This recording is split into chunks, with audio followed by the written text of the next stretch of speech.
பூமியில் உள்ள களிமண்ணை போல இருக்கிறீர்கள். குயவன் ஒரு நாள் அழகான பூச்சாடி செய்வதற்காக களிமண்ணை பிசைந்து கொண்டிருந்த போது குயவனை பார்த்து, ஏன் என்னை மற்ற மண்ணை போல சும்மா இருக்க விடாமல் இந்த பாடுபடுத்துகிறாய்? எனக்கு வலி தாங்க முடியலை என்று களிமண் கேட்டதாம்.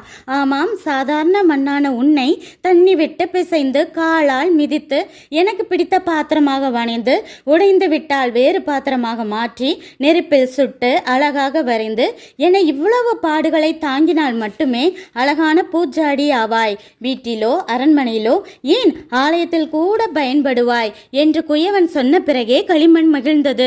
இப்படி நம் வாழ்க்கையில் வரும் பாடுகள் மூலமா நாம் உருவானால் மட்டுமே நிறைய பேருக்கு இந்த உலகத்தில் பலன் கொடுப்பதும் இந்த பூமியை சுதந்திரித்துக் கொள்வதும் மட்டுமல்ல, 1000 வருட அரசாட்சியிலும் நாம் ஆளுகை செய்கிறவர்களாய் இருப்போம். அதுக்கான ட்ரைனிங் தான் இந்த பாடுகள்னா இதை ஏற்றுக்கொள்ளலாம் தானே. நன்றி.